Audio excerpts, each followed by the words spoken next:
అంటే పరమాత్మ యొక్క విశేష గుణాలను చెప్తున్నారు.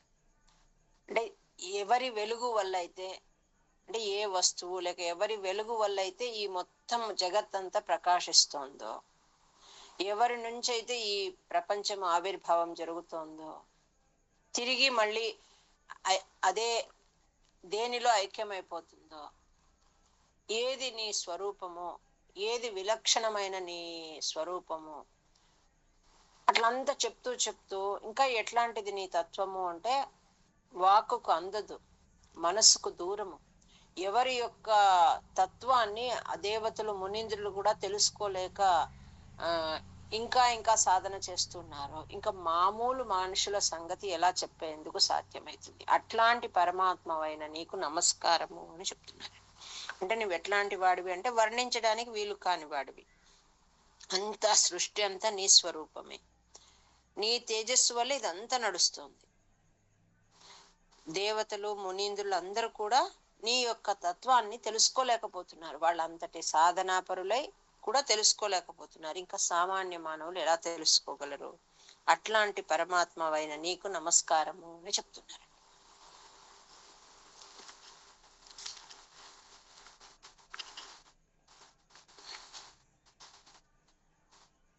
ఒక్క నిమిషం. ఉత్తీర్ణ రూప అంటే డిఫరెంట్ అనండి, అంటే విలక్షణమైన రూపం నీది. ఎవరి వల్ల అయితే ఈ ప్రపంచమంతా నడుస్తోందో, ఎవరి వెలుగు వల్ల ప్రకాశిస్తోందో, మళ్ళీ దేని వల్ల ఇది మొత్తం అంటే సృష్టి స్థితి లయ అంతా ఏ స్వరూపం వల్ల జరుగుతోందో దానికంతా నువ్వే కారణం. మరి నువ్వెట్లాంటి వాడివి అంటే వాక్కుతో నిన్ను పూర్తిగా చెప్పలేము, మనస్సుతో పూర్తిగా అనుభవించలేము. అంటే వర్ణించడానికి దేనికి కూడా నీవు ఇట్లా అని చెప్పడానికి సాధ్యం కాదు. అంటే మాకున్న మాట చాలదు.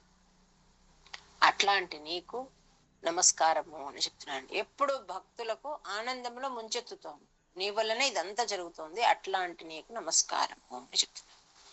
యస్మిన్నే తద్విభాతం యత ఇదమభవేత్ ఏన చేదం యయేతద్ యోస్మాదుత్తీర్ణ రూపః ఖలు సకలమిదం భాసితం యస్య భాసాం యో వాచాం దూర దూరే పునరపి మనసాం యస్య దేవా మునీంద్రాః నో విద్యుస్తత్వరూపం కిము పునరపరే కృష్ణ తస్మై నమస్తే. ఒక శ్లోకం విశేషంగా చెప్తున్నారండి, అంటే దాని జిస్ట్ చెప్తూ ఉన్నారనమాట. ఎట్లాంటి వాడు నువ్వు అంటే ఎన్నో అవతారాలు తీసుకున్నావు, కృష్ణ అవతారము మొదలైన ఎన్నో అవతారాలన్నీ తీసుకున్నావు. అందులో మళ్ళీ కంసుడు మొదలైన ఎంతో మందిని సంహరించినవు. జన్మ కర్మకు సంబంధించిన ఏ గుణ దోషాలు నీకు లేవు. పుత్రుడు మిత్రుడు బాంధవుడు అట్లాంటి పారమార్థికమైన భావాలు కూడా నీకు లేవు. అయినా ఏం చేస్తావు నువ్వు? లోకంలో అంటే లోకానుగ్రహం కోసము మాయను అనుసరించి ఆ కర్మాదులన్నీ స్వయంగా నీవే అంగీకరిస్తూ నమే పార్థాస్తి కర్తవ్యం త్రిషు లోకేషు కించన నానవాప్తం అవాప్తవ్యం అని పరమాత్మ అక్కడ చెప్తున్నాడండి. నాకేమీ చేయాల్సిన పని లేదు, ఈ మూడు లోకాల్లో నాకు పొందవలసినది ఏది లేదు. అయినా మరి ఎందుకు చేస్తున్నాను అంటే యద్యదాచరతి శ్రేష్ఠ తత్తదేవేతరోచన.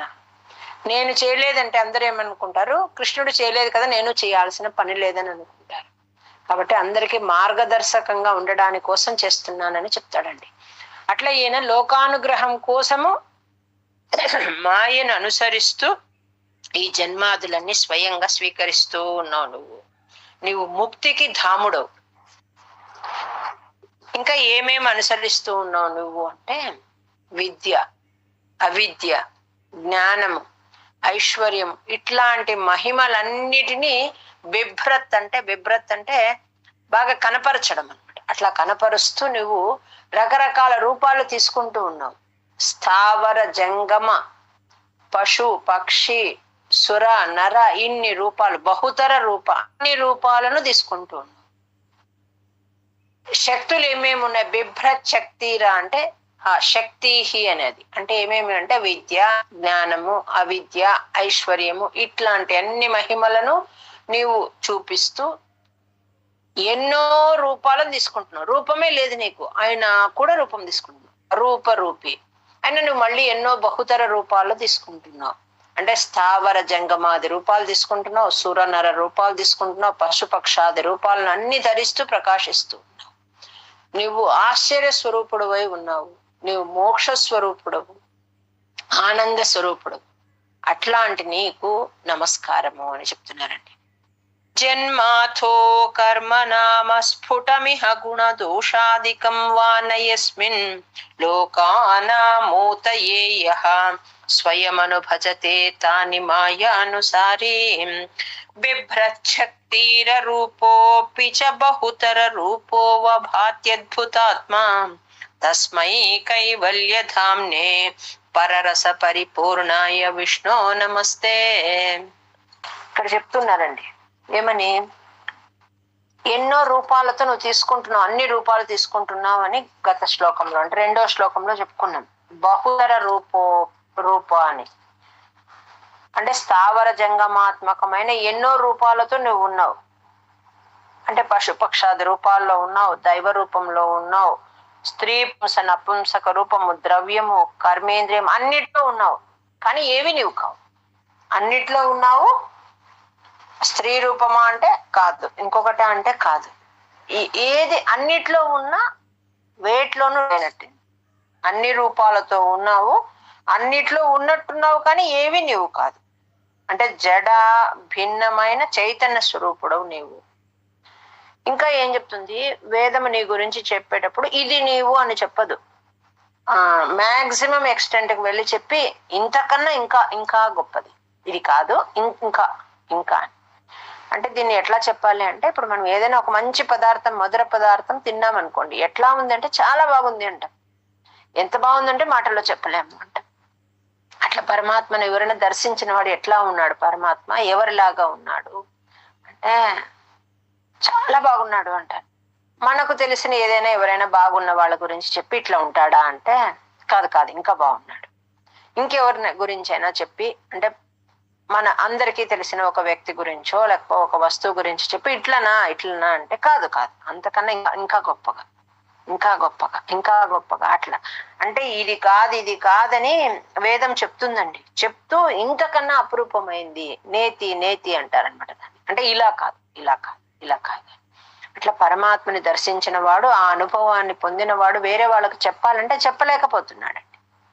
మనం ఎట్లాగైతే ఒక మంచి పదార్థాన్ని తిని ఎలా ఉందంటే చాలా బాగుందంటాం, నువ్వు తిని చూడు నీకు అర్థమవుతుందంటాం, కానీ చెప్పలేం. ఆ యొక్క భాషతో వ్యక్తము చెయ్యలేము. అట్లా ఇది కాదు ఇది కాదని అట్లా చెప్పుకుంటూ వెళ్తే, నిషేధిస్తూ పోతే ఏది మిగిలి ఉందో అది నువ్వు. ఉపనిషత్తులు కూడా నీ గురించి చెప్తూ ఇంకా ఇంకా అవి కూడా తృప్తి పడ్డం లేదన్నమాట. అట్లాంటి స్వరూపం నీవు అని అంటే పరమ సుఖ స్వరూపమైన చిత్ స్వరూపుడవు నీవు. అట్లాంటి నీకు నమస్కారము అని చెప్తున్నారు. నీవు మనిషా అంటే మానవ రూపం కాదు, పశుపక్షాద అంటే కాదు, రాక్షసమా అంటే కాదు, స్త్రీ రూపమా కాదు, నపుంసకమా కాదు, పోనీ ఏదైనా విషయం ద్రవ్యం రూపం నీవా అంటే కాదు, కర్మ నీవా అంటే కాదు, జాతి నీవా అంటే కాదు, జ్ఞానేంద్రియాలు నీవా కాదు, అంతఃకరణం నీవా కాదు, అవ్యక్తం కానిదా నీవు. అన్నీ కాదంటే ఇంకా మిగిలింది ఏదైతే ఉందో అపురూపమైంది అది నీవు. ఎట్లాంటి వాడు నీవు అంటే పరమ సుఖ చిత్ స్వరూపుడు నీవు. అట్లాంటి నీకు నమస్కారము అని చెప్తున్నారు. అంటే మనం ఒక్కొక్క శ్లోకం చదువుకునేటప్పుడు అలాంటి భావనని ఎంతో కొంత ఒక చిన్న పాయింట్ తో మీరు పక్కన రాసుకుని ఆ భావాన్ని మనసులోకి తెచ్చుకోవాలండి. అప్పుడు తెలియకుండా మనం కబుక్కని ఎదురుగా పరమాత్మ కనిపిస్తూ ఉంటే మనం నమస్కారం చేసిన భావన మనసులోకి రావాలి.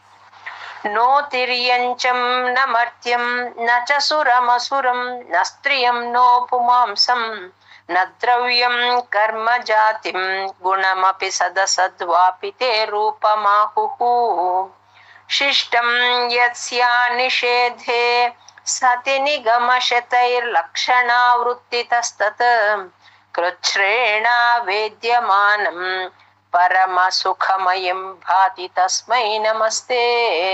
గురువాయూరప్ప శరణం. హరే నమః. చేసే కర్మకు సరిపడే ఫలాన్ని మనం అంటే దానికి అనుగుణమైన ఫలాన్ని అనుభవిస్తాం ఖచ్చితంగా. ఎక్కడ అనుభవిస్తాము అంటే ఈ లోకంలో అనుభవిస్తాము. అంటే మనం దాటిపోయినాక నెక్స్ట్ జన్మలలో కూడా వేరే ఇతర లోకాల్లో కూడా దాన్ని అనుభవిస్తామండి. అంటే ఇప్పుడు చెట్టు యొక్క వేరుకు నీళ్లు వేస్తే అది అన్ని కొమ్మలకు కూడా ఎలాగైతే అందుతుందో ఆ రకంగా అనమాట మన కర్మఫలం అనేది. మనం ఒక్కొక్క కొమ్మకు నీళ్లు వేయమండి, ఓన్లీ ఆ చెట్టు బుడానికి అంటే ఆ వేరుకు వేస్తే అది ఎట్లా అయితే మొత్తం చెట్టుకంతా కూడా అది తీసుకుంటుందో ఆ రకంగా మన కర్మఫలము ఉంటుందట. మనకి ఒక మహాభారతంలోనే ఒక విషయాన్ని తీసుకు, అర్జునునికి సుధన్వుడు అనేవాడికి యుద్ధం నడుస్తూ ఉంటుందండి. ఇద్దరు సమానులు అనమాట. బాగా ఎవరు ఎంతసేపటికి ఓడిపోలే, అంటే ఒకరికి విజయము ఒకరికి విజయం రాదు అనేది జరగలేదనమాట. అలాగా జరుగుతోందట యుద్ధం. లాస్ట్ లో 3 బాణాలు ప్రయోగించే అవకాశం వచ్చిందండి. ఆ 3 బాణాలు ప్రయోగిస్తే జరిగే ఎండ్ రిజల్ట్ వచ్చి వీళ్ళ యొక్క విజయాన్ని డిసైడ్ చేస్తుంది అనమాట. అలాంటి ఒక పరిస్థితి వచ్చింది. అంటే ఎవరు గొప్ప, ఎవరు విజయం సాధించినట్టు అనేది ఆ మిగిలిన 3 బాణాల ప్రయోగంతో తెలుస్తుంది అనే ఒక సిచ్యుయేషన్ వస్తుంది అనమాట. అంటే జీవన్ మరణ సమస్య వాళ్ళకది. అర్జునుడు ఏం చేస్తాడంటే ఆగ్నేయాస్త్రాన్ని తీసి కృష్ణుడు యొక్క అంటే కృష్ణుడు మనం గోవర్ధనోద్ధారం చేసినాడని చెప్పుకున్నాం కదా. ఆ కృష్ణ పరమాత్మ గోవర్ధనోద్ధారము చేసిన పుణ్యాన్ని ఆ అస్త్రానికి చెందాలని స్మరిస్తూ ఆ అస్త్రాన్ని సంధిస్తాడండి. ఈ సుధనుడు ఏం చేస్తాడంటే తాను ఏకపత్ని వ్రతుడు, ఆ ఏకపత్ని వ్రతుడు అనే యొక్క పుణ్యాన్ని ఆ బాణానికి అది స్మరిస్తూ ఆ బాణాన్ని సంధిస్తాడండి. పరిణామం ఏమవుతుంది అంటే ఇద్దరిది ఈక్వల్ అయిపోతుందటండి. అంటే ఏది పడిపోలేదనమాట. 2 బాణాలు అలా ఒకదానికోటి ఇది చేసుకుంటుంది. ఇంకొక బాణం తీసినాడు అర్జునుడు. దానికి కృష్ణుడు మనం ఇక్కడ నస్త్రియం నో పుమాంసం అని వచ్చింది కదా, అందుకు ఈ మాట గుర్తుకొచ్చిందండి. దానిలో గజేంద్రుడు ఏమని పిలుస్తాడు అంటే నువ్వెవరివో అలాంటి పరమాత్మరా అని పిలుస్తాడండి. అంటే నువ్వు పురుషుడువా స్త్రీవా నపుంసకుడివా అది తెలియదు, నువ్వు అట్లాంటి ఒక పరమాత్మ, ఆవల ఉన్న పరమాత్మను వచ్చిన తను రక్షించమని వేడుకుంటాడు. ఈ అర్జునుడు 2వ బాణాన్ని ఏం చేస్తాడు అంటే కృష్ణుడు చేసిన గజేంద్ర మోక్షం యొక్క పుణ్యాన్ని ఆ బాణ ప్రయోగానికి తలుచుకొని సంధిస్తాడండి. అది వెళ్ళిపోతుంది. సుధనుడు ఏం చేస్తాడంటే తన నీతి నిష్ఠ అంటే తన ఎప్పుడు నీతి తప్పలేదు, నిష్ఠగా ఉన్నాను అనేదైతే ఆ పుణ్యాన్ని ఈ బాణ సంధానానికి ఉపయోగిస్తున్నానని పంపిస్తాడు. అది కూడా అట్లాగే అయిపోతుంది అనమాట. అంటే డిసైడ్ చేసే కాళ్ళు 2 ఈక్వల్ అయిపోయినాయి. ఇంకా అర్జునుడు 3వ బాణాన్ని కృష్ణుడు తన అవతారాలన్నీ చేసినాడు కదా, ఆ అవతారాల యొక్క సత్ఫలితాల రాసినంతటిని కూడా దానికి దారపోసి వదిలినాడట. సుధన్నుడు ఏం చేస్తున్నాడు, ఎప్పుడు నేను స్వార్థం లేకుండా ఉండి ఆ పరమాత్మునికి అభిముఖంగా నేను రహితంగా నేను నా పని చేసి ఉంటే ఆ పుణ్యాన్ని ఈ బాణానికి దారపోస్తున్నానని చెప్పి వదిలేస్తాడు. అప్పుడు కూడా ఆ 3 అట్లాగే ఉండిపోతాయటండి. అంటే 3వ బాణం కూడా 2 ఫైట్ చేసుకుంటాయి, కానీ ఏ ఒక్కరు ఓటమి గెలుపు తెలియలేదన్నమాట. ఆ అంతరిక్షంలో 2 అట్లాగే ఉండి అక్కడి నుంచి అవి మాయమైపోయినాయి. అప్పుడు కృష్ణుడు సుధనుడిని అభినందిస్తాడటండి. అంటే గృహస్థుగా ఉండి నీవు నైష్టిక కర్తవ్య పరాయణుడై ఉండి ఇంత తపశక్తిని సాధించినావు, నీకు మంచి జరగని అని అతన్ని ఆశీర్వదిస్తాడటండి. అంటే మనం ఏదేదో పెద్ద పనులు చేస్తేనే పుణ్యమో అట్లా అనుకుంటాం. మన స్వధర్మం ఏదుందో దాన్ని చక్కగా చేస్తే కూడా పరమాత్మ ప్రీతి పొందవచ్చు అని చెప్తుందండి ఈ చిన్న కథ మహాభారతంలో. అంటే ఇక్కడ గజేంద్రుని ఉద్ధరించినాడు స్వామి. ఆ అవతార విశేషాన్ని ఈ బాణానికి సంధిస్తూ ఉన్నాను, ఆ పుణ్యాన్ని ఈ బాణానికి సంధిస్తున్నానని చెప్పి వేస్తాడు. దానికి అటువైపు ఆయన ఏమి చిన్న మనం అనుకుంటాము నేను ఎప్పుడు సత్యమే చెప్తూ ఉన్నాను, అబద్ధం అసలు చెప్పలేదు అని. ఆ సత్యవాక్ అనేది చాలా గొప్పదటండి, అన్నిటికన్నా గొప్పదట. కానీ దాన్ని పాటించడం చాలా కష్టమైన పని. మనం ఏం చేస్తామంటే అవసరం లేకపోయినా కూడా చాలా సార్లు అసత్యం చెప్తూ ఉంటాం. మనకు మనమే, ఎవరు జడ్జి చేయాల్సిన పని లేదు, మనకు మనమే. ఏదో ఒక వస్తువు కొంటాం, అది ఎవరో మన ఫ్రెండ్ అడుగుతారు ఎంత అని, ఉన్నది చెప్పొచ్చు కదా. మనం దాన్ని కొంచెం రేర్ గా ఉంది అనుకునేటప్పటికి మనకు తెలియకుండానే దాని ప్రైస్ ఎక్కువ చెప్పి, మనం ఏదో అవసరం లేదు ఉన్నది చెప్పి ఉండొచ్చు, కానీ దానికి ఏదో చెప్పి మనము అక్కడ కొంచెం హైలైట్ కావాలని చూస్తాం. ఎవరి విషయమో వింటాం, అసలు ఇంకొకరి విషయం మనము వినడం తప్పు. విన్న తర్వాత దాన్ని మళ్ళీ కన్వే చేస్తాం కదా ఇంకొకరికి. విన్న మాటని వదిలిపెట్టాం, ఇంకొకరితో చెప్తాం ఆ విషయం. ఆ చెప్పేటప్పుడు దానికి ఇంకొక రెండు యాడ్ చేసి చెప్తాం, ఉన్న విషయాన్ని ఉన్నట్లు చెప్తాం. అట్లా రోజువారీ విషయాలలో మనం చేసే ఎన్నో పనులలో ఉన్నదానికి ఇంకా కొంచెం జోడించి చెప్పడం అనేది మన మనుషుల సహజ స్వభావం. ఆ జోడించేది అంతా కూడా అసత్యమైనదేనండి. తర్వాత మనకు ఒక వ్యక్తి గురించి బాగా తెలుసు, వీళ్ళు అలాంటి వాళ్ళు కాదని, ఎవరో వారి గురించి చెడుగా చెప్పినారనుకో, మనం దాన్ని ఖండించాలి. ఖండించే శక్తి లేదనుకోండి, వినకుండా వచ్చేసేయాలి. కానీ తెలిసినా వింటాము, అంటే వాళ్ళు అలాంటి వాళ్ళు కాదని తెలిసినా వాళ్ళ గురించి వింటాము, మళ్ళీ దాని గురించి ఆ రోజు ఆలోచిస్తాము, ఇంకొకరితో అవసరం లేకపోయినా ఆ విషయాలు చెప్తాము. ఇదంతా కూడా అసత్యం కిందికి వస్తుందండి. అంటే జనరల్ గా చెప్తున్నాను, అందులో అట్లా చేయని వాళ్ళు కూడా చాలా మంది ఉండవచ్చు. అంటే మన చుట్టుపక్కల వాళ్ళు, మన ఫ్రెండ్స్, మనకు తెలిసిన వాళ్ళు ఏదో ఎవరో మాట్లాడతారు, మనం వాటిని ఎంటర్టైనే చేయకూడదండి. మొదటి పాయింట్, ఇంకొకరి గురించి మనతో ఏదో మాట్లాడుతుంటే అసలు ఆ విషయం మాట్లాడకూడదు. మరి ఏది ఎంటర్టైన్ చేయాలి, వాళ్ళలో ఉన్న మంచి గుణం చెప్తున్నారు అనుకో, అది వినాలి. రోజులో ఎవరో ఒక్కరినైనా ఏదో ఒక విషయానికి అప్రిషియేట్ చేయాలనేది మన ధ్యేయం అండి, అదే ఎయిమ్ ఆ రోజుకి. కొంతమంది అసలు ఎవరిలో ఏ గుణం ఉన్నా దాన్ని పొగడరు అనమాట. నాకెందుకు అనవసరము, నేనే కదా అన్ని గుణాలు నాలోనే ఉన్నాయనుకుంటా. కాదు, నువ్వు అప్రిషియేట్ చేసే కొద్దీ నీకు తెలియకుండా నీలో క్వాలిటీ పెరుగుతుంది అనమాట. అట్లా చేయాలి. ఆ సుధన్వుడు ఏం చేసినాడు, తన యొక్క గుణాలు, ఆ మూడు గుణాలను ఆచరించిన పుణ్యఫలాన్ని ఆ బాణానికి దారపోసి సంధించినాడండి. అవి కృష్ణ పరమాత్మ యొక్క అవతారంలో చేసిన వాటికి సరితూగినాయి అని కృష్ణ పరమాత్మ ఒప్పుకున్నాడు అనమాట. అంతటి గొప్ప విషయం అనమాట. ఏదైనా మనం ఒకటి సాధన చేస్తున్నాం చిన్నగా మొదలు పెట్టచ్చండి, కష్టమైనవి ఏం కాదు. నేను ఇంకా ఈ పని ఎప్పటికీ చేయకూడదు, మనలో ఏ లోపం ఉందో మనకు తెలుస్తుంది కదా, ఆ పని ఇంకా చేయకూడదు. ఒక్కటే ఒక మంచి గుణాన్ని కొంచెం అలవాటు చేసుకుంటే దాని జతకు ఇంకొకటి జత అయిపోతాయండి. మంచి అలవాటుకి ఆ యొక్క స్పెషాలిటీ ఉందన్నమాట. ఓకే, ఇక్కడ నస్త్రియం నో పుమాంసం అనేటప్పటికి ఇది గుర్తుకొచ్చింది. నెక్స్ట్,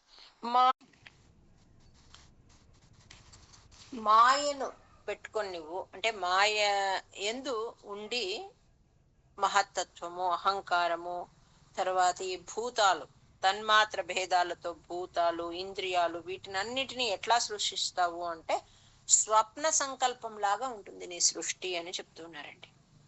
తర్వాత ఏం చేస్తావు, ఇంత సృష్టిస్తావు, మళ్ళీ తాబేలు తన అవయవాలన్నీ లోపలికి ఎట్లాగైతే ముడుచుకొనేస్తుందో ఆ రకంగా నీవు మొత్తాన్ని ప్రళయకాలంలో నీ లోపలికి మళ్ళీ అంత గ్రసిస్తావు, లోపల పెట్టేసుకుంటావు.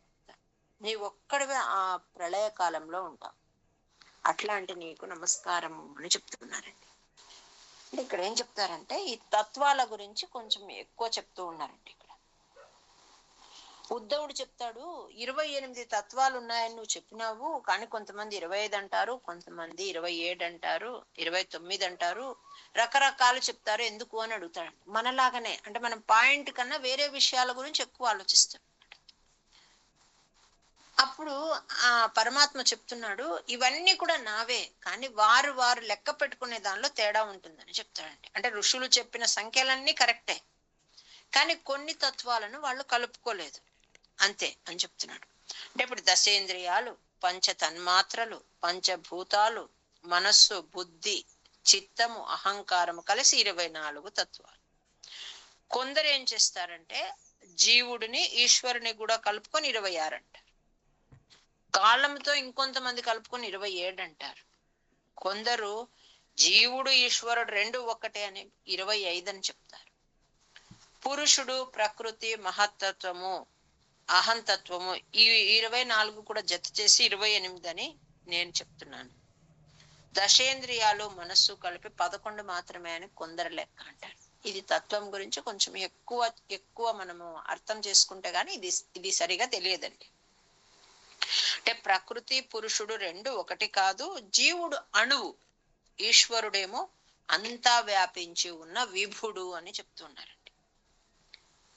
జీవుడు ఎట్లాంటి వాడు అంటే అవిద్య అంటే అజ్ఞానంతో సంకుచితంగా ఉంటాడు. ఎప్పుడైతే ఆ అజ్ఞానం వెళ్ళిపోతుందో అప్పుడు పరమాత్మలో ఈశ్వరైక్యం లేక బ్రహ్మైక్యం అంటారు. అట్లా ఐక్యం అయిపోతాడు. ఈ 3 గుణాలు హెచ్చు తక్కువగా ఉంటేనే సృష్టి ఉంటుంది. ఎప్పుడు 3 సమంగా ఒకటేలాగా ఉంటే సృష్టి జరగదు.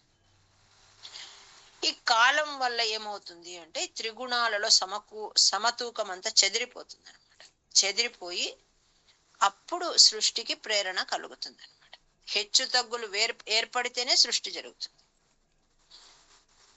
అట్లా పురుషుడు అంటే జీవుడు అనమాట. పరమ పురుషుడు అంటే పరమాత్మ. నేను చెప్పినాను, చెప్పేదంతా భగవద్గీతలో, చేసేదంతా భాగవతంలో అని. ఇట్లా పరమాత్మనే సర్వలోకాల్ని సృష్టిస్తాడు. సృష్టికి మూలము ఆయన యొక్క మాయ. ఆ మాయను అనుసరించి ఆయన ఇన్ని రూపాలు తీసుకుంటాడు అని చెప్తున్నారు. ఇది ఎట్లాంటిది ఈ మాయ అంటే అది కూడా త్రిగుణాలతో ఉంది.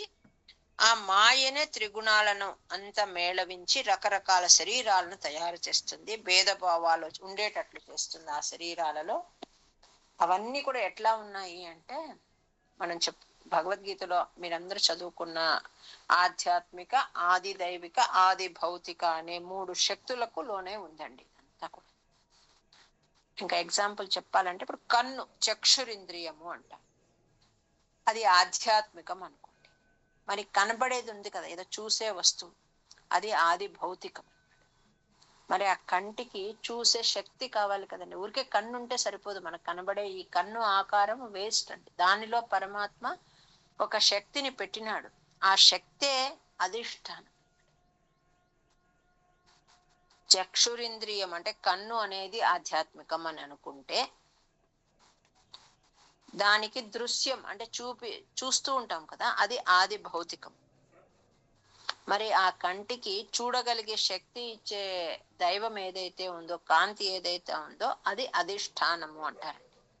మరి ఈ 3 కూడా ఎట్లా ఉన్నాయి అంటే సాత్విక, రాజసిక, తామసిక అహంకారాలతో ఏర్పడతాయి. వీటన్నిటినీ కలిపి వైకారికాలు అంటారు. ఇట్లా ఇవన్నీ నువ్వు ధరించి ఉన్నావు. నీవు ఎప్పుడు ఇట్లా అంతా సృష్టి చేస్తావు, తర్వాత ఈ సృష్టిని మళ్ళీ నీలో కలిపేసుకోవాలనుకునేటప్పుడు తాబేలు ఎట్లయితే తన అవయవాలన్నిటిని లోపలికి ముడిచేసుకుంటుందో, అట్లా నీవు ఇంతటి సృష్టి చేసి అదంతా కూడా నీలో కలిపేసుకుంటావు. అట్లాంటి నీకు నమస్తే అని చెప్తున్నారు. మాయాయాం బింబితస్త్వం సృజసి మహదహంకార తన్మాత్ర భేదైః భూతగ్రామేంద్రియాద్యైః అపి సకల జగత్ స్వప్న సంకల్ప కల్పం భూయః సంహృత్య సర్వం కమఠ ఇవ పదాన్యాత్మనా కాలశక్త్యా గంభీరే జాయమానే తమసి వితిమిరో భాసి తస్మై నమస్తే. ఒక్కొక్కరు ఒక్కొక్క రకంగా స్వామిని భావిస్తారనమాట. అదే చెప్తున్నారు. కొందరు ఎట్లా నిన్ను ఆరాధిస్తారంటే శబ్ద బ్రహ్మగా ఆరాధిస్తారు. అంటే నువ్వు సర్వమయుడవు, అన్నిటికీ నీవే కారణము. అయినా కొందరు నిన్ను శబ్ద బ్రహ్మ అని, ఇంకొందరు కర్మ అని ఆరాధిస్తారు, ఇంకొందరు పరమాణువు అని నిన్ను ఆరాధిస్తారు, ఇంకొంతమంది కాలం అంటే పరమాత్మ అని భావిస్తే వ్యవహరిస్తూ ఉంటారు. ఇంకా వేదాంతులు నిన్నేమంటారు అంటే నువ్వు చిదానంద స్వరూపుడివి అంటారు, పురుషుడవు అని అంటారు, ఆత్మ అంటారు. అట్లా ఎవరెవరు వాళ్ళ జ్ఞానం ప్రకారం నిన్ను ఆరాధిస్తూ ఉంటారు. ఒకరు నిన్ను ఆత్మ అని అంటారు, ఒకరు చిదానంద స్వరూపుడు అంటారు, ఒకరు పరుడు అంటారు, ఒకరు పురుషుడు అంటారు. ఇట్లా రకరకాల భిన్న భిన్న నామాలతో నిన్ను వ్యవహరిస్తూ ఉంటారు. నీవేం చేస్తావు? కటాక్ష మాత్రము చేత ఆ మాయ యందు వికారం కలిగిస్తూ ఉంటాం. అట్లాంటి నీ తత్వానికి నమస్కారము అని చెప్తున్నారండి. అట్లాంటి నీ తత్వానికి నమస్కారం. శబ్ద బ్రహ్మేతి కర్మేత్యనురితి భగవన్ కాల ఇత్యాలపంతి త్వామేకం విశ్వహేతుం సకలమయతయా సర్వథా కల్ప్యమానం వేదాంతైర్యత్తు గీతం పురుష పరచిదాత్మాభిదం తత్తు తత్వం ప్రేక్షా మాత్రేణ మూల ప్రకృతి వికృతి కృత్ కృష్ణ తస్మై నమస్తే గురువాయూరప్ప శరణం హరే నమ. అసత్తు అని వాటి గురించి చెప్తున్నారండి. ఏమట్లంటే సత్వేన అంటే అవిద్య అనేటి, అంటే మూల ప్రకృతి అయిన నీ నుండి పుట్టడం వల్ల ఉంది అని లేదని అట్లా చెప్పొచ్చు. అంటే మాయకు రెండు రూపాలండి, అవిద్య విద్య అని. విద్య అంటే జ్ఞానం, అవిద్య అంటే అజ్ఞానం, అంటే మనకు తెలియదు అనమాట. ఆ మాయ ఎట్లా ఉంటుంది అంటే మనకు తెలియనప్పుడు ఏదైనా తప్పుగా అర్థం చేసుకుంటాం. అంటే మూల ప్రకృతి అంతా మాయ. ఆ మాయ పరమాత్మ అయిన నీ నుండి పుట్టడం వల్ల అది సత్ అని కానీ అసత్ అని కానీ లేకపోతే సదసత్తుల మిశ్రమం అని కానీ చెప్పేందుకు కాదు. సత్ అంటే ఏమి ఉంది అని, ఉన్నది అని. అసత్ అంటే లేదు అని, లేకపోతే రెండిటి మిశ్రమం అని కానీ చెప్పేందుకు కాదు. ఈ మాయ అనేది ఏం చేస్తుందంటే అవిద్య అని విద్య అని రెండు రూపాలతో ఉంటుంది. మనము విరాట్ పురుషోత్పత్తి దగ్గర చెప్పుకున్నామండి. అజ్ఞానం కూడా పుట్టింది అని చెప్పుకున్నామండి. అది కూడా మాయ నుంచి పుట్టింది. అదే అనమాట ఈ అవిద్య అనేది. ఈ అవిద్యారూపమైన విశ్వమంతా కూడా సత్యములాగా అనిపిస్తూ ఉంటుంది. ఎప్పుడైతే పరమాత్మ అనుగ్రహం కలుగుతుందో అప్పుడు ఈ అవిద్య అన్నప్పుడంతా అజ్ఞానము అని గుర్తుపెట్టుకోవాలి. అది మనకు జ్ఞానం అంటే విద్యా రూపాన్ని ఇస్తుంది. అప్పుడు విశ్వమంతా కూడా పరమాత్మ రూపంగా కనిపిస్తుంది.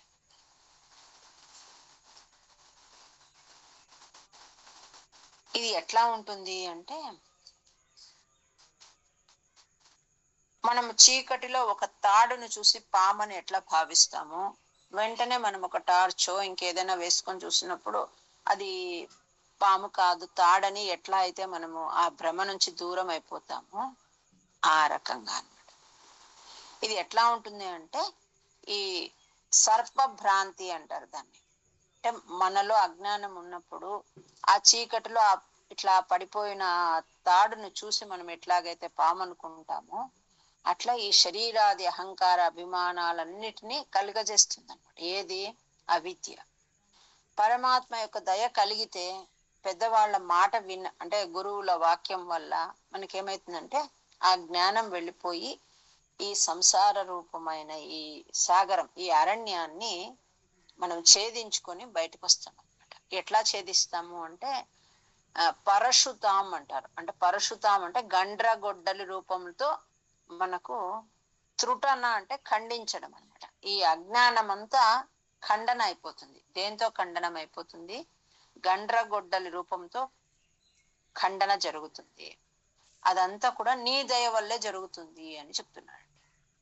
అంటే విద్యా స్వరూపము పొంది ఈ సంసార రూపమైన అరణ్యాన్ని దాటాలి అంటే అట్లాంటి గండ్రగొడ్డలిలాతో ఖండన జరిగినట్టు జరగాలి అంటే నీ యొక్క దయ ఉండాలి. అంటే అర్థం చేసుకోవాలంటే కూడా పరమాత్మ యొక్క దయ ఉండాలి. అట్లాంటి నీకు నమస్కారము అని చెప్తున్నారు. అంటే దేనికైనా కూడా అజ్ఞానమే కారణం అన్నమాట. సత్వేన సత్తయా వా నచ ఖలు సదసత్వేన నిర్వాచ్య రూప ధత్తేయా సావ విద్యా గుణ ఫణిమతివత్ విశ్వదృశ్యావభాసం విద్యాత్వం సైవయాతా శ్రుతివచనలవైర్యత్కృపాస్యందలాభే సంసారారణ్య సద్యః త్రుటన పరశుతామేతి తస్మై నమస్తే గురువాయూరప్ప శరణం హరే నమ. ఎట్లా ఉంటుంది పరమాత్మ తత్వము అని చెప్తున్నారండి. అంటే మనకు జ్ఞానోదయం అయిన తర్వాత ఆయన తత్వం ఎట్లా అర్థమవుతుంది అంటే సమగ్ర దృష్టితో చూసినప్పుడు ఆభరణాలలో అంతా బంగారు ఎలా ఉందో, కుండలలోని మట్టిలాగా ఈ ప్రపంచమంతా నీ స్వరూపమే అర్థమవుతుంది, నీ స్వరూపంగానే అర్థమవుతుంది. మనం నిద్ర నుంచి మేలుకొన్న తర్వాత ఎట్లా అయితే కళలో ఏవేవో వస్తువులన్నీ చూస్తూ ఉంటాం. ఒక్కొక్కసారి మంచి మంచి విలువైన వస్తువులు చూస్తాం, లేకపోతే ఏదైనా మంచి మనసుకు ఆనంద కలిగించే ప్రదేశాలకు వెళ్ళి చూస్తాం, ఒక్కొక్కసారి భయంకరమైన విషయాలు చూస్తాం.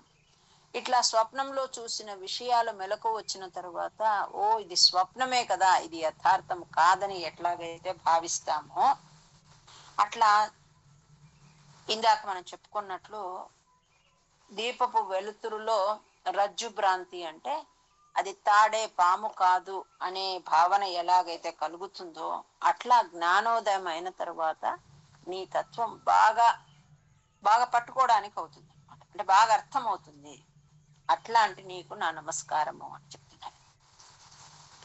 భూషాసు స్వర్ణవద్వా జగతి ఘటశరా వాదికే మృత్తికావత్ తత్వే సంచింత్యమానే స్ఫురతి తదధునాప్యద్వితీయం వపుస్తే స్వప్న ద్రష్టు ప్రబోధే తిమిరలయ విధౌ జీర్ణరజ్జోశ్చ యద్వత్ విద్యాలాభే తథైవ స్ఫుటమపి వికసేత్ కృష్ణ తస్మై నమస్తే. గురువాయూరప్ప శరణం. హరే నమః. ఇక్కడ ఏం చెప్తున్నారంటే అన్నిటికీ కారణం నువ్వే అని చెప్తున్నాడు. స్వరూపం అర్థమవుతోంది ఇక్కడ రాను రాను అని చెప్తున్నాం కదా. ఆ స్వరూప విషయంలో ఈ విశ్వాన్నంతా నియంత్రిస్తూ ఉండేది, అంటే నీ కంట్రోల్లోనే ఉంది ఇదంతా. సూర్యుడు ప్రకాశిస్తున్నాడు అంటే నీ వల్లనే, అగ్ని దహిస్తోంది అంటే అది నీ వల్లనే, వాయువు నీ వల్లనే ప్రసరిస్తుంది. ఇంకా బ్రహ్మాది దేవతలు ఉన్నారు, వాళ్ళందరినీ కూడా నియామకము చేసినది నీవు, వాళ్ళను మళ్ళీ వాళ్ళ వాళ్ళ పనులు చేస్తూ ఉండేటట్టు చేస్తూ ఉండేది నీవు. పద్మజ ఆద్యాహ అంటే బ్రహ్మాది దేవతలు మిగిలిన వాళ్ళందరూ కూడా ఎట్లా వాళ్ళ వాళ్ళ పనులు చేస్తున్నారు అంటే నీ చేత నియమింపబడినారు. ఆ పదవులు వాళ్ళకి ఇచ్చినది నీవు, మళ్ళా ఆ పదవులను తొలగించేది కూడా నీవే. చ్యావితారహ అంటే తొలగించేది, వాళ్ళను ఆ పదవుల్లో పెట్టినది నువ్వు, మళ్ళీ ఆ పదవుల నుంచి వారిని తొలగించేది నీవు. తర్వాత బ్రహ్మాది దేవతలు నిన్ను ఎప్పుడూ అర్చిస్తూనే ఉంటారు, వాళ్ళ సమయం అయిపోయిన తర్వాత వాళ్ళను ఆ స్థానం నుంచి తప్పించేది నీవు. అట్లా ఇన్నిటికీ కారణము నీవే. ఇంతటిని కంట్రోల్ చేస్తున్న నియంతవు నీవే. మేమంతా కూడా నీ వారమే అని చెప్తున్నాడు. మేమంతా కూడా నీ వారమే, అట్లాంటి నీకు నమస్కరిస్తున్నాను అని చెప్తున్నాను. యద్భీత్యోదేతి సూర్యో దహతి చ దహనో వాతి వాయుస్తథాన్యే యద్భీతాః పద్మజాద్యాః పునరుచిత బలీనాహరంతేను కాలం येनैवारोपिताः प्राङ् निजपदमपि ते च्यावितारश्च पश्चात् तस्मै विश्वं नियन्त्रे वयमपि भवते कृष्ण कुर्मः प्రణామం. గురువాయూరప్ప శరణం. హరే నమః. ఇక్కడ కొంతమందికి హరయేనా లేకపోతే అట్లా ఏదైనా డౌట్ రావచ్చు. హరే నమః అని చెప్పాలి, విసర్గ లేదు హరే తర్వాత, హరే నమ. ఇక్కడ ఈ శ్లోకంలో అన్ని త్రిగుణాలు అంటే మూడు గురించి చెప్తున్నారండి. ఏది తీసుకున్న మూడు, సత్వము రజస్సు తమస్సు, ఇది మూడు గుణాలు. తర్వాత ఓంకారం ఆ ఉ మా, వీటి గురించి అంటే మూడు అక్షరాలతో కలిగిన త్రక్షరం అంటారు, అంటే మూడు అక్షరాలు ఓంకారానికి ఆ ఉ మా. తర్వాత వేదాల గురించి చెప్తే ఋగ్వేదము యజుర్వేదము సామవేదము. త్రిమూర్తుల గురించి చెప్తే వాటి గురించి మూడు. అట్లా అన్ని అంటే అవస్థలు తీసుకున్నాను అవి మూడు, జాగ్రత్త స్వప్న సుషుప్తి. అట్లా ఏది తీసుకున్నా మూడు గురించి కంపేర్ చేసుకుంటూ వస్తున్నారు. ఎట్లాంటిది అంటే ఈ సత్వ రజస్తమో గుణాలతో కూడిన ఈ ముల్లోకాలకు నీవే సృష్టికర్తవి. తర్వాత నువ్వు ఓంకార స్వరూపుడు, అందులో కూడా త్రక్షర స్వరూపమైన ఓంకారం ఆ ఉ మా. తర్వాత బ్రహ్మ విష్ణు మహేశ్వర త్రిమూర్తి స్వరూపం నీవే. తర్వాత వేదత్రయీ అంటారు, అంటే మూడు వేదాలతో నువ్వు కీర్తించబడుతున్నావు. ఋగ్యజు సామ వేదాలతో. 3 అవస్థలు, జాగ్రత్త, స్వప్న, సుషుప్తి, ఈ 3 అవస్థలు కూడా నీవే. ఇంకా కృతయుగము, త్రేతాయుగము, ద్వాపర యుగంలో అంటే యుగత్రయము అంటారు, అట్లా అన్ని చోట్ల నువ్వు అవతరిస్తూ ఉంటావు. ఇంకా నువ్వు ఎట్లాంటి వాడివి అంటే వామనుడిగా వచ్చినావు, చిన్ని పొట్టి బుడతడి వామనిగా వచ్చినావు. కానీ సమస్త విశ్వాన్ని ఆక్రమించినావు. ఎట్లా? త్రివిక్రముడుగా, అంటే 3 పాదాల భూమిని అడిగి త్రివిక్రముడవై మొత్తము విశ్వమంతా వ్యాపించి ఉన్నావు. తర్వాత స్వర్గలోకము, మర్త్యలోకము, పాతాళ లోకము, ఇదంతా కూడా వీటన్నిటికీ అతీతుడవు నీవు. ఇంకా నిన్ను సేవించే భక్తులు ఉన్నారు కదా, వాళ్ళు కూడా ఈ మూడింటి ద్వారా నిన్ను సేవిస్తారు. ఏమవి? భక్తి యోగము, జ్ఞాన యోగము, కర్మయోగం, లేక మార్గం అనుకోండి. ఈ 3 మార్గాల ద్వారా త్రికరణ శుద్ధిగా నిన్ను సేవిస్తారు. అట్లాంటి నీకు నమస్కారము అని చెప్తున్నారు. నేను కూడా అదే చేస్తాను అని చెప్తున్నారు. అంటే 3 మార్గాల ద్వారా నిన్ను సేవిస్తాను. త్రైలోక్యం భావయంతం త్రిగుణమయమిదం త్ర్యక్షరస్యైకవాచ్యం త్రిశానామైక్య రూపం త్రిభిరపి నిగమైర్గీయమాన స్వరూపం తిస్రోవస్థావిదంతం త్రియుగజనిజుషం త్రిక్రమాక్రాంత విశ్వం త్రైకాల్యే భేదహీనం త్రిభిరహమనిషం యోగ భేదైర్భజే త్వాం గురువాయూరప్ప శరణం. హరే నమః. ఒక్కొక్క శ్లోకం కూడా ఒక మంచి విలువైనది ఉన్నట్టండి.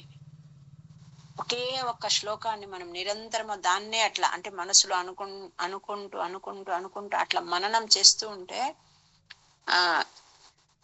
మనకు తెలియని భావం వస్తుందండి. ఇక్కడ చెప్తున్నారు, నువ్వు ఎట్లాంటి వాడివి అంటే సత్యస్వరూపుడు, పరిశుద్ధుడవు నీవు, విజ్ఞానమయుడవు నీవు, నిత్యం ముక్తుడవు నీవు. అంటే ఇవన్నీ పరమాత్మని యొక్క గుణాలు వర్ణిస్తూ ఉన్నాడు. ఎట్లాంటి కోరికలు నీకు లేవు, నీవు అద్వితీయుడవు. ఇంకా వికారం అనేది అంటే పరిణామం చెందేది అసలు లేదనమాట. నీకు ఏ వికారాలు లేవు, పరిణామము లేదు. ఇంకా ఎట్లా ఉంది అంటే పరమాత్మ అంటే చాలా గుణాలు చెప్తారండి. భగవంతుడు అంటే కొన్ని గుణాలు చెప్తారండి, దాని గురించి తర్వాత చెప్తాను. ఈ గుణాలన్నీ నీలో ఉన్నాయి, వాటికంతా ఉత్పత్తి స్థానము నీవే, ఆధారము నీవే అని చెప్తున్నారు. అంటే సమస్త కళ్యాణ గుణాలు నీలో ఉన్నాయి. ఏమా గుణాలు అంటే క్షమ, సత్యము, దయ, ఐశ్వర్యము, ఇట్లాంటి గుణాలన్నీ నీలో ఉన్నాయి. ఇంకా నిష్కారణుడు, నీకు రాగద్వేషాది అట్లాంటి దోషాలు ఏవి లేవు. అంటే వీడు నావాడు, వీడు నావాడు కాదు అనే భావన లేదు. ఇక నువ్వు ఎట్లాంటి వాడివి అంటే నిరవధి మహిమోల్లాసి, అంటే అనంతమైన మహిమలు కలవాడివి నీవు. దానికి ఇంకా ఎండ్ లేదనమాట. నువ్వు ఇది చేయగలవు, ఇది చెయ్యలేవు అనేది లేదు, ఏమైనా చేయగలవు నువ్వు. అట్లాంటి అనంత మహిమ కలవాడివి నీవు.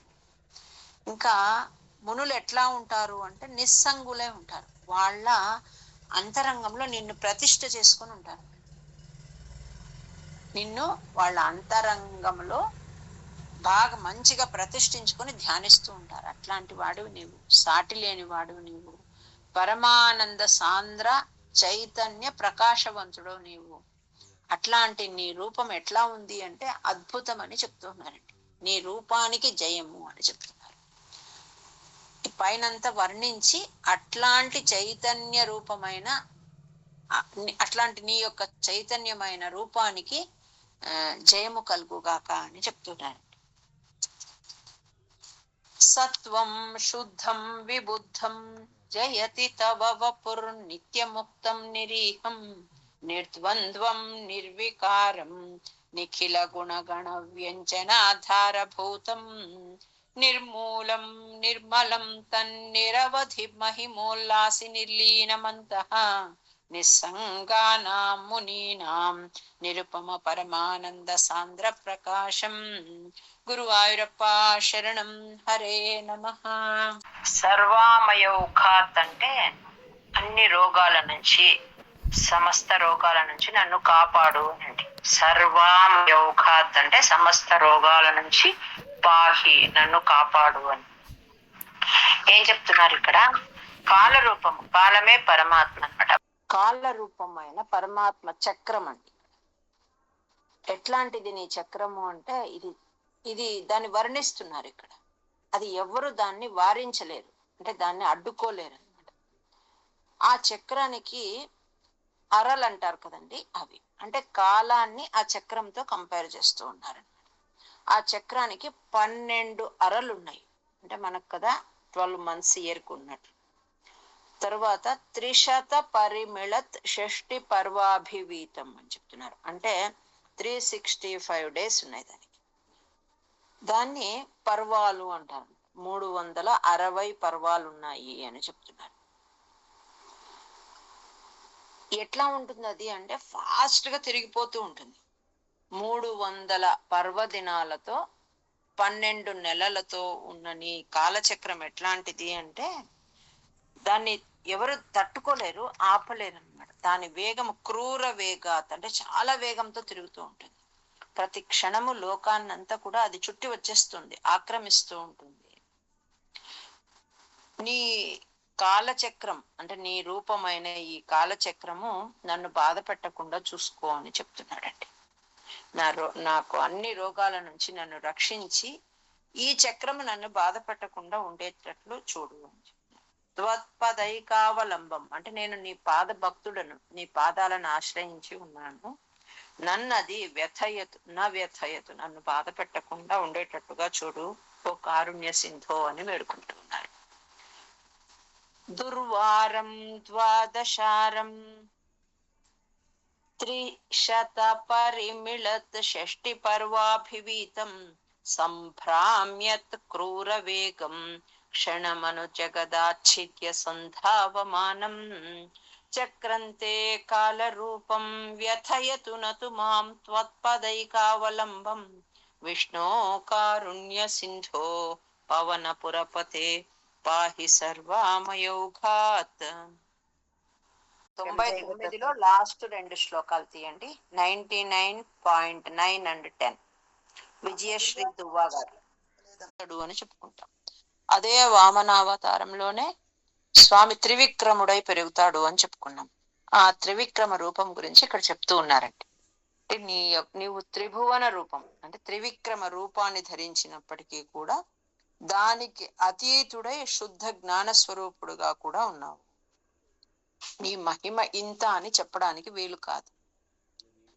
ఒక చిన్న అంశతో నువ్వు నీ యొక్క చిన్న అంశ ఈ భువనాలంతా నిండి ఉంది, చాలా చిన్నది అట్లా. ఇంకా మిగిలిన 3 భాగాలుగా ఉన్న నీ రూపం ఎట్లా ఉంది అంటే సాంద్రానంద స్వరూపం ఉంది. అది ఈ భువనాలకు పైన ప్రకాశిస్తూ ఉంది. అట్లాంటి ఇది అని చెప్పడానికి అంటే ఇంతనే నీ మహిమ అని చెప్పడానికి వీలు లేని అట్లాంటి నీకు ఒక నమస్కారం, అంటే ఒక బౌండరీ ఇంత ఎక్కడో అట్లా చెప్పడానికి వీలవుతుంది కదా, ఎల్లలు లేవు, ఇంత అని చెప్పడానికి కుదరదు. అట్లాంటి నీకు నమస్కారము అని చెప్తున్నారండి. ముల్లోకాలను ఈయన తనలో ధరించినప్పటికీ వాటికి అతీతుడై కూడా శుద్ధ జ్ఞాన స్వరూపుడై అనంతుడై ఉన్నాడు. ఇది నీ మహిమ ఇంతనే అని చెప్పడానికి కుదరదు. ఈ భువనాలన్నీ కూడా ఎట్లాంటివి అంటే నీ విరాట్ స్వరూపంలో ఒక చిన్న అంశం మాత్రమే. ఈ భువనాలకు పైభాగంలో మిగిలిన అంశాలతో నీవు పరమానంద స్వరూపుడువై ఎక్కడున్నావు. అట్లాంటి నీకు నమస్కారం చెప్తున్నాను. సర్వో ఏం చెప్తున్నారంటే నీ అవ్యక్త స్వరూపం ఏదైతే ఉందో అది తెలుసుకోవాలంటే కష్టంగా ఉంటుంది, అంటే అందరూ దాన్ని పట్టుకోలేరు. కానీ నీ శుద్ధ సత్వైక రూపం ఏదైతే ఉందో అది సులభంగా అంటే వ్యక్తమయ్యి అంటే కనిపించే రూపాన్ని బాగా ధ్యానానికి బాగా కూర్చుంటుంది. ఆ రూపం స్పష్టంగా ఉంటుంది, మనసులో చాలా సంతోషాన్ని కలిగిస్తుంది.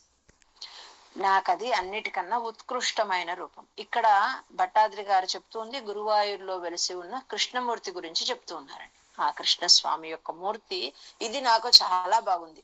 అంటే నా ధ్యానానికి, నాకు మనసులో సంతోషాన్ని కలిగించే మూర్తి ఇది. ఇది నాకు చాలా ఉత్కృష్టమైనది, చాలా ఇష్టమైనది. గుణముల మాధుర్యంతో నా మనసుని ఇది హరించి వేస్తుంది. నీ అవ్యక్త స్వరూపం ఉంది, కానీ అది అందరికీ పట్టుకోవడానికి సాధ్యము కాదు, కష్టమైంది. ఈ నీ కృష్ణమూర్తి ఏదైతే ఉందో, ఈ వ్యక్త స్వరూపం ఉందో, ఇది నాకు బ్రహ్మానందాన్ని ఇస్తుంది, ఇష్టమైనది ఇది. ఈ మూర్తిని నేను ధ్యానము కోసం ఆశ్రయిస్తాను. ఇది ఎందుకంటే నా మనసును దోచేస్తోంది. కాబట్టి ఇట్లాంటి సుందరమైన నీ మూర్తిని నేను ఆశ్రయిస్తాను. నన్ను నా సర్వరోగముల నుంచి నన్ను కాపాడు అని వేడుకుంటున్నాను. అవ్యక్తంతే స్వరూపం దురధిగమతమం తత్తు శుద్ధైక సత్వం వ్యక్తం చాప్యేతదేవ స్ఫుటమమృతరసాంభోతి కల్లోలతుల్యం సర్వోత్కృష్టామభీష్టాం తదిహ గుణరసేనైవ చిత్తం హరంతిం మూర్తింతే సంశ్రయేహం పవనపురపతే పాహి మాం సర్వరోగాత్. త్రిగుణాల గురించి చెప్తూ ఉన్నారు. సత్వ రజస్తమో గుణాల గురించి మనం ఆల్రెడీ అది చెప్పుకున్నాము. ఇంకొక మాట ఏమి అది అంటే, మనకు సెల్ఫ్ చెక్ చేసుకోవడానికి ఎట్లా, ఇవన్నీ పెద్ద పెద్ద మాటలు, ఈ మహత్తత్వము, అహంకార తత్వము, ఇంకో తత్వము, అది అర్థం కాదు. ఈ గుణాలంటే అర్థం కాదు. ఎట్లా మరి దీన్ని ఎట్లా అర్థం చేసుకోవాలి అంటే, ఒక చిన్న పాయింట్, నాకు అర్థమైన పాయింట్ చెప్తాను. దాన్ని బట్టి మీరు ఇంకా కొంచెం ఫర్దర్ గా మీ సాధనలో మీకు తెలుస్తుంది. ఇవన్నీ ఎట్లా ఉంటాయి అంటే, ఇప్పుడు సత్వగుణము బాగా ఉంది అనుకోండి, మన మనస్సు ప్రశాంతంగా ఉంటుందండి. అంటే ఉద్వేగము అంటే ఎగ్జైట్మెంట్ ఉండదు, ప్రశాంతంగా కూల్ గా ఉంటాం మనం. రజోగుణం బాగా ఎక్కువగా ఉన్నప్పుడు మనసు కొంచెం కన్ఫ్యూజన్ గా ఉంటుంది, అంటే చంచల స్థితి ఎక్కువగా ఉంటుంది. ఏదొచ్చినా కూడా ఎక్కువ ఎగ్జైట్ అయిపోతూ ఉంటాం. సంతోషం వచ్చినా విపరీతంగా ఎగ్జైట్ అవుతాము, ఏదైనా కొంచెం కష్టం వచ్చినా ఎగ్జైట్ అయిపోతాం. కామక్రోధాలు కూడా ఎక్కువగా ఉంటాయి, రాగద్వేషాలు ఎక్కువ ఉంటాయి. వాళ్ళ ఇష్టము, వీళ్ళ ఇష్టం లేదు, నేను చెప్పిన మాట వినలేదు, నేను అనుకున్నది జరగలేదు, అట్లా కోపతాపాలు ఎక్కువ ఉంటాయి. ఎప్పుడు రజోగుణము ఎక్కువ ఉన్నప్పుడు.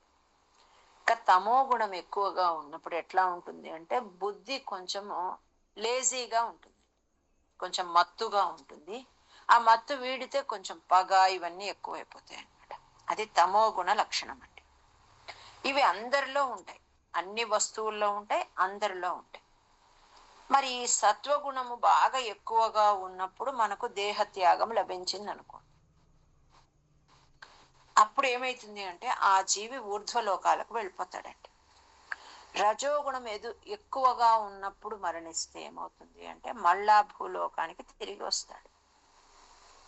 తమో గుణం ఎక్కువగా ఉన్నప్పుడు మరణిస్తే నరకలోకాలకు పోతాడండి. ఇవన్నీ ఈ గుణాతీతులు ఉన్నారంటే, ఈ 3 గుణాలను దాటి గుణాతీత స్థితి అని ఏదైతే ఉందో, ఆ గుణాతీతులు ఏమవుతారంటే, కేవలం సత్వగుణంలోనే ఉండే వాళ్ళు ఆ పరమాత్మని చేరుకుంటారు. ఈ గుణాతీత స్థితి అంటారు. అంటే వీటిని దాటిపోయి ఉన్న వాళ్ళు ఏమైతారో పరమాత్మనే చేరుకుంటారు. ఇంకా మన స్వభావం ఉందనుకో, ఇప్పుడు సాత్వికులు అని ఎవరిని అనాలి, మనం వేరే వాళ్ళని ఎలా గుర్తించాలి అంటే, వాళ్ళు కొంచెం ఈ గుంపులు ఉంటారు కదా, జన సందోహం, అట్లాంటి చోట ఉండడానికి ఇష్టపడరు. తొందరగా అక్కడి నుంచి పక్కకు తప్పుకొని వెళ్ళిపోతూ ఉంటారు. కొంచెం అంటే చిన్న కంపెనీ ఇష్టపడతారనమాట, గుంపులుగా ఉన్న చోట ఉండలేరు వాళ్ళు.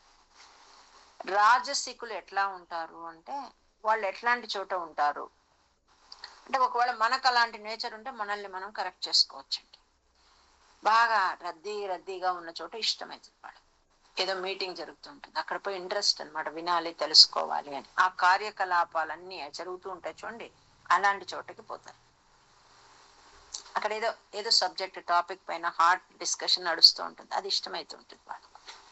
ఇంకా తామస స్వభావం ఉండే వాళ్ళు ఎట్లా ఉంటారు అంటే, బెట్టింగ్ చేస్తూ ఉంటారు ఎక్కువ, లేకపోతే లేజీగా ఉంటారు, అన్ని పనులు ఎప్పుడో చేస్తూ ఉంటారు, వాయిదా వేస్తూ ఉంటారు. లేక పానశాలలలో ఉంటారు, జూదాలు ఆడే స్థలాల్లో ఉంటారు. అంటే ఇష్టపడతారు వాళ్ళు. ఇదండి, ఇది 3 గుణాలలో ఎవరెవరి నేచర్ ఎట్లా ఉంది అని. ఇప్పుడు మనం ఎక్కడున్నామో తెలుసుకుని దానికన్నా ఒక మెట్టు పైకి పోయేకి ప్రయత్నించాలి. ఇప్పుడు ఎప్పుడు లేజీగా అన్ని పనులు పోస్ట్ పోన్ చేసుకుంటూ అశుభ్రతతో చేయవలసిన టైంకి చేయకుండా ఉన్నామనుకోండి, తమో గుణంతో, మనం అక్కడి నుంచి కొంచెం రజో గుణానికి రావాలి. అక్కడ పనులు బాగా జరుగుతాయి. ఏమంటే గొప్ప కోసం ఎక్కువ పాకులాడతారు. అక్కడి నుంచి మళ్ళీ సత్వగుణానికి పోవాలి. ఇవన్నీ ఏది వద్దు, ప్రశాంతంగా ఉండాలని. ఇంకా గుణాతీతులు ఉంటారు కదా, వాళ్ళు ఎట్లా ఉంటారు అంటే వాళ్ళు ఎక్కువ దైవ మందిరాల్లో ఉండడానికి ఇష్టపడతారండి. హాయిగా ధ్యానమో తపస్సు చేసుకుంటూ ఉండడానికి ఇష్టపడతారు. ఈ ఉద్ధవ గీతలో వస్తుందండి ఈ విషయం అంతా. ఈ రకంగా సృష్టిలో ఏది, ఏ పాయింట్ తీసుకున్నా, ఏ అంశలో అయినా కూడా ఈ త్రిగుణాల ప్రభావం ఉంటుందండి. ఎక్కడెక్కడ ఉంటుంది అంటే కర్మలో ఉంటుంది. అంటే మనం చేసే పనులలో ఈ త్రిగుణాలు అర్థమవుతాయి. మనం సంపాదించే జ్ఞానంలో అర్థమవుతుందండి. మనం చేసే సాధనలో తెలుస్తుంది. మన అలవాట్లు, అభిరుచులలో తెలుస్తుంది. విద్యలో తెలుస్తుంది. మనం చేసే ఆరాధన, దేవతారాధనలో లేక పండితులను ఆరాధించే, గురువులను గౌరవించే దానిలో తెలుస్తుంది. తర్వాత మనకుండే శ్రద్ధలో తెలుస్తుంది. మనం అనుభవించే సుఖభోగాలలో అర్థమవుతుంది. మనం తీసుకునే ఆహారంలో అర్థమవుతుంది. తర్వాత మనం ఇష్టపడే ద్రవ్యాలు ఉంటాయి కదా, అంటే ఆహారం కోసం మనం సేకరించే ద్రవ్యాలు ఏమున్నాయి, వాటిల్లో అర్థమవుతుంది. మనం చేసే శాస్త్రాధ్యయనంలో అర్థమవుతుంది. మనం మానసిక భావాలలో అర్థమవుతుందండి. అంటే మనం ఆలోచిస్తూ ఉంటాం కదా, అది శరీరంతో మనస్సుతో చేసే అన్ని కర్మలలో కూడా అది తెలుస్తుంది. ఇట్లా అంటే ఇంద్రియ విషయాల్లో తెలుస్తుంది. అన్నిట్లోనూ, ప్రతి వస్తు విషయ విశేషాలలో అన్నిట్లో ఇది ఉంటుందండి. మనకి ఇప్పుడు దీనిలో ఏదైనా మూడింట్లో ఒక్క పాయింట్ బాగా అర్థమైనా కూడా దాన్ని గుర్తుపెట్టుకొని ఆ రకంగా మనం ఒక మెట్టు పైకి ఎక్కడానికి ప్రయత్నించాలి. తమో గుణాన్ని, రజో గుణాన్ని తగ్గించుకొని ప్రయత్నపూర్వకంగా సత్వగుణాన్ని పెంచుకునే ప్రయత్నం చేయాలి. అది పెంచుకుంటే ఏమవుతుందంటే ఆ సత్వగుణం నుంచి ఇంకా పైకి గుణాతీత స్థితికి పోతే ఆ వ్యక్తి ఎప్పుడు ఇంకా పరమాత్మని మనసులో ధ్యానిస్తూ ఉంటాడు. ఆ ఉండి ఆ బంధాల నుంచి విముక్తుడైపోయి పరమాత్మను చేరుకుంటాడు, నన్నే చేరుకుంటాడు అని ఉద్ధవ గీతలో చెప్తారన్నమాట. అది ఉద్ధవ గీతలో జిస్ట్ ఏమి అంటే మెయిన్ ఇదండి, నన్నే ధ్యానించాలి. మరి ఎప్పుడు ధ్యానిస్తాడు? 2 పనులు ఏక సమయంలో చేయలేం మనం. అంటే సంసారం గురించి ఎక్కువ తాపత్రయం పడుతూ పరమాత్మ గురించి కూడా తాపత్రయపడం అంటే పడము, ఏదైనా ఒక్కటే చేయగలం. కాబట్టి దీన్ని కొంచెం తగ్గించుకుంటూ మన సమయంని పరమాత్మ ఆరాధనకు పెంచుకుంటూ స్లోగా అలా చేయాలి. ఏకైక సాధనం ఏది అంటే ఈ మానవ దేహాన్ని పొందిన వ్యక్తి విషయ భోగాలందు టైం వేస్ట్ చేసుకోకుండా సాధన చేసి పరమాత్మని పొందాలి అని చెప్తున్నారండి. ఇంకా ఏం చెప్తాడంటే ఏం చేయాలి అంటే ఇది చేయడానికి మనకి ఎట్లా అంటే ఒక గురువుని ఆశ్రయించాలండి, ఒక సత్సంగంలో ఉండాలి. అక్కడ వారి గురించి ఏది తప్పు మాట మాట్లాడరాదట. మనం ఇప్పుడు ఎక్కడో ఉన్నాము, వారికన్నా నాకు చాలా బాగొచ్చు, లేకపోతే వారికి ఏమి రాదు వీరికి వస్తుంది, అలా ఎప్పుడు మాట్లాడకూడదు. అంటే మనము అక్కడ ఉన్నాము అంటే మనం ఆ నావను పట్టుకొని ఆ తీరం దాటడానికి వచ్చినాం అన్నమాట. అక్కడున్న మంచిని మాత్రమే గ్రహించాలి. సాధు సజ్జనుల సాంగత్యం చేస్తూ, పుణ్యస్థలాలు దర్శిస్తూ, సర్వభూతాలయందు నన్నే చూస్తూ, నాయందు సర్వభూతాలు చూస్తూ సమదర్శులై అనన్య భక్తితో నన్ను కొలవాలి. ఈ భాగవత ధర్మం అంటే పరమాత్మ చెప్పిన ఈ అనుష్ఠానము తప్ప ఆయన్ని పొందడానికి ఇంకొక మార్గం లేదటండి. మనం భాగవత హృదయంలో 30 భాగవత ధర్మాలు ఉన్నాయని చెప్పుకుంటూ ఉన్నాం. అంటే మనం 4 పురుషార్థాల గురించి చెప్పుకుంటూ ఉంటాం ఇప్పుడు, ధర్మ అర్థ కామ మోక్షాన్ని. అన్నిటికన్నా పరమ పురుషార్థము పరమాత్మనే, దాన్ని మించింది ఇంకా లేదు. మరి దాన్ని పొందడానికి ఇవన్నీ మార్గాలని చెప్తున్నారండి. భాగవత ధర్మానుష్ఠానం చేసి నన్ను పొందవచ్చు, దీనికి అందరూ అర్హులే అని చెప్తున్నారు. స్త్రీలు పురుషులు అన్ని వర్ణాల వారు కూడా ఈ భాగవత ధర్మానుష్ఠానం చేసి నన్ను తరించవచ్చు అని ఉద్ధవ గీతగా చెప్తారు.